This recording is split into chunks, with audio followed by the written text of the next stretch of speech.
On m'a dit que j'étais envoûté. Ça, c'est le mot-clé qui revient très fréquemment lorsque on franchit le pas de consulter des voyants, des médiums, des thérapeutes bizarres et des magnétiseurs médiums, etc.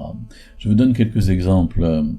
Stéphanie, qui pense que son mari, qui a une liaison, est manipulé par cette femme. Il anime des soirées dansantes où elle l'accompagne. Elle-même a perdu son emploi l'an dernier. Elle a fait une dépression. Elle a fini par envoyer des photos à un médium qui lui a dit, évidemment, qu'ils sont envoûtés tous les deux. Et comme il a des amis bizarres, elle pense à une action maléfique. Donc vous voyez comment elle rentre dans un scénario, et dans un scénario improbable. Un deuxième exemple, cet homme m'a dit que j'avais été envoûté car je côtoyais un homme africain.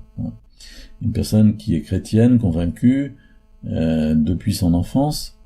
Sa vie a été extrêmement douloureuse depuis pas mal de temps, si bien qu'elle est allée consulter des voyants et dernièrement un magnétiseur qu'on lui avait recommandé, car elle n'avait plus la force morale de supporter toutes ces épreuves toute seule. Divorce, deuil, déménagement, maladie, déception d'amitié, etc. Eh bien, elle affirme, cet homme m'a dit que j'avais été envoûté car je côtoyais un homme africain. Je ne devais vivre que 3 mois si je n'étais pas venu le voir. Et elle ajoute, il est vrai que ma vie allait de malchance en malchance, des accidents, des chutes, et j'en passe. Pourquoi Dieu ne me protégeait-il pas? J'étais déçu de la vie, je ne pouvais plus aimer les autres comme avant, tout me semblait sans avenir. Seulement voilà, on lui a dit une chose absolument outrancière, encore une fois, complètement tordue, et qui va évidemment l'impacter. Un troisième exemple. Virginie, qui parle de ses souffrances dues à un divorce il y a 10 ans. Dans son désir de sortir de ses souffrances intérieures, elle a tapé sur Internet les mots de libération et de souffrance. Et elle a abouti à un site Internet qui s'appelle La Mission machin truc chose. C'est évidemment un site d'escrocs. Elle est tombée au téléphone sur une personne qui se faisait appeler révérende. Elle se disait radiesthésiste. Elle a eu un discours évidemment très particulier, affirmant qu'elle était envoûtée, que tout le monde était envoûté, et que si le père de cette dame était mort, elle avait la possibilité de le faire monter. Elle a affirmé aussi, vous êtes dans un panier de crabes, etc. Vous voyez, quelle exploitation de la vulnérabilité de cette personne en lui disant des choses absolument invérifiables. Un quatrième exemple, Françoise, qui s'exprime en disant « C'est comme si j'avais une chape de plomb sur moi, je n'ai plus envie de rien, les médecins ne trouvent rien. » Elle est convaincue qu'une amie l'a envoûtée. Cette amie qui venait souvent chez elle semble effectivement avoir été magnétiseuse, elle demandait des photos des gens, elle manifestait une certaine sans-gêne. Une autre voyante qu'elle a consultée lui a dit « C'est une personne brune qui habite pas loin de chez vous et qui a beaucoup de force. » Et donc elle est rentrée dans ce scénario. Donc évidemment, il y a de notre côté beaucoup de crédulité de la part des personnes qui ouvrent la porte à ce type de consultation, beaucoup de crédulité en ce qu'on leur raconte. Qu'est-ce que c'est que la crédulité? On pourrait la définir comme étant le fait de croire trop facilement, de croire trop hâtivement, de croire sans examen critique. On pourrait dire aussi que c'est une pathologie du croire, qui tient au fait que la dimension de passivité, qui s'attache à toute forme de croyance, y est fortement aggravée. On pourrait parler de somnambulisme, de manière de dormir les yeux ouverts. Ça, c'est philosophe Alain qui disait ça, tandis que la définition précédente, c'était Françoise Grumillier. On pourrait parler de paresse intellectuelle conformiste, où l'intelligence s'est endormie dans l'habitude. Le besoin de croire pour se rassurer, qui fait tourner le commerce de l'illusion.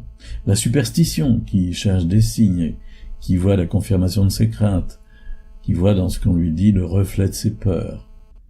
Je crois les yeux fermés, j'y crois dur comme fer. Il y a toutes ces expressions, au fond, manifestent qu'il y a beaucoup de crédulité. Tant que l'humanité existera, il existera des esprits crédules, assez crédules par exemple pour croire aux ovnis, pour croire aux monstres du Loch Ness ou tout simplement aux horoscopes. Et parce qu'il y a des crédules, il y aura toujours des imposteurs, des marchands de sommeil pour exploiter la crudité des premiers, des charlatans, des faussaires, des dupeurs, des trompeurs professionnels, des manipulateurs. Mais la question se pose, que faire de la parole qui a été prononcée? Car lorsque des personnes vont consulter des guérisseurs, des magnétiseurs, des voyants ou d'autres médiums, voici le scénario très habituel et bien rodé qui est mis en œuvre. Premièrement, la mise en suspicion. Très rapidement, elles se font mettre en mode suspicion. On leur dit, regardez bien, autour de vous, il y a quelqu'un qui vous veut du mal. Comme il y a presque toujours une personne avec qui on s'entend moins bien, avec laquelle on a un problème, cela oriente évidemment leur regard. Deuxièmement, la déresponsabilisation. Car c'est toujours plus facile de penser que nos problèmes viennent de l'extérieur, d'ailleurs, d'autre part, de préférence d'une personne mauvaise, toxique, néfaste. À partir du moment où on accepte de rentrer dans ce type d'explication, on va forcément trouver de qui il s'agit, mais en même temps, on va se déresponsabiliser, on va penser que cela vient de quelqu'un d'autre, au lieu d'engager sa propre liberté pour transformer la situation. On va essayer de se prémunir du mal qui nous est fait, n'est-ce pas, comme on dit. Troisièmement, la manipulation par la suggestion. Au fond, quelle valeur peut avoir cette parole qui nous a été dite? Quelle valeur? Mais aucune. C'est ce qu'on appelle une induction. C'est comme un faux souvenir induit. À travers une suggestion, nous avons été orientés et poussés à faire des liens entre notre situation difficile et l'idée que cela pourrait bien être un tel ou une telle. Et enfin, quatrièmement, un enfermement dans le mensonge. Car les bases sont totalement faussées, elles sont mensongères, et nous acceptons qu'elles puissent être vraies parce que cela nous arrange bien. Nous sommes entrés dans un faux scénario qui va produire des effets délétères. C'est pourquoi il y a un choix à faire. Je dois refuser ces paroles qui me sont dites. Je dois les refuser. Chez moi, il y a un objet absolument indispensable. Je vais vous dévoiler cet objet qui est d'une grande utilité, car il y a une solution pour toutes ces fausses paroles. J'ai le devoir d'utiliser la poubelle. J'ai chez moi une très grande poubelle. Vous savez, le terme poubelle voit le jour en 1884 et provient du nom de son inventeur éponyme, le préfet de la Seine, qui s'appelait Eugène Poubelle. Et son nom de famille, Poubelle, a lui-même pour origine l'expression poubelle, c'est-à-dire peu beau. Je tire ça de Wikis. Voilà, mais voilà, il faut savoir se débarrasser de ces paroles. Alors, comment expliquer ce qui m'arrive? Car pourtant, il y a des problèmes. Pourtant, tout va de travers. Je n'arrive à rien. J'ai la poisse. Alors, s'il vous plaît, effectivement, vous êtes peut-être aux prises avec un symptôme d'enfermement dans l'échec dû à des impacts occultes. Mais c'est probablement parce que vous-même êtes allé consulter des personnes ayant des dons occultes, ou peut-être qu'il y en a dans votre propre vie, et que cela a engendré ce symptôme d'enfermement dans l'échec.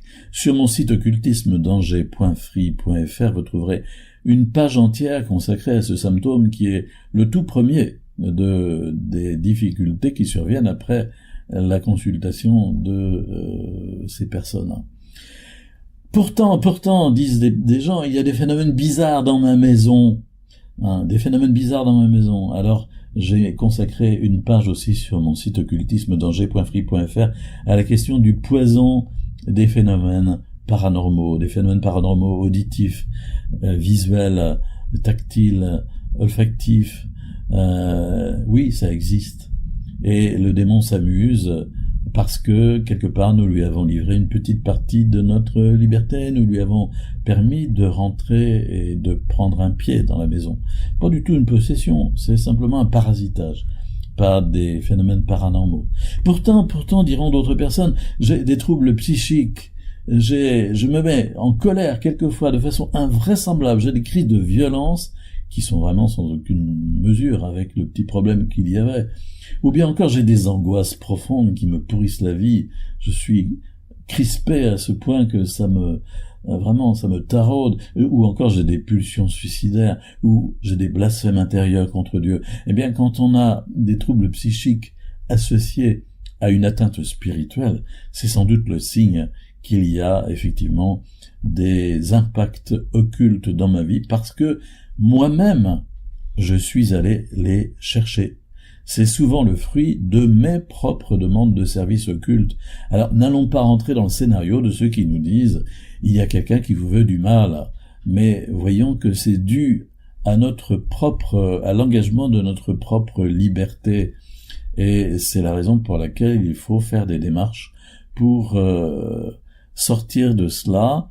Mais il est vrai aussi que ça peut être le fruit d'un maléfice, et on va y revenir après notre petite pause musicale.